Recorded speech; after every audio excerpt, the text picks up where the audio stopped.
لیکن آج ہماری غفلتوں کا اندازہ اس بات سے کریں کہ ہمارے یہاں آج بڑی مصیبت یہ ہے کہ ہمارے یہاں رمضان کی راتوں کو نائٹ میچ، کرکٹ میچ کا کلچر بن گیا ہے۔ بھائی رات ہم نے جو ہے نا نائٹ میچ کھیلنا ہے اور صبح سحری کرنی ہے اور پھر ظہر تک خوب آرام کرنا ہے۔ بابا یہ نائٹ میچ تم رمضان کے علاوہ کرو۔ رمضان کی راتوں کو تو اللہ نے عبادت کی رات بنایا ہے، وہ تو برکتوں والی، رحمتوں والی رات ہے، اس کا ایک ایک لمحہ قیمتی ہے۔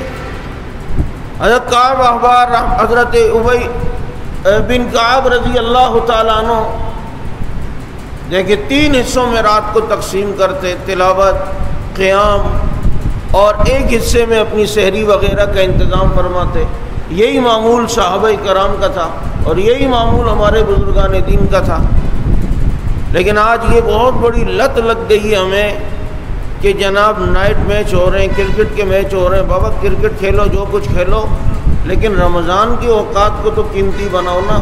یہاں پر باقی چیزیں چھوڑ کر حکم ہے کہ جناب عبادت میں لگ کے ان راتوں کو قیمتی بنایا جائے، اور ہماری پوری رات جو ہے وہ میچ میں چلتی ہے۔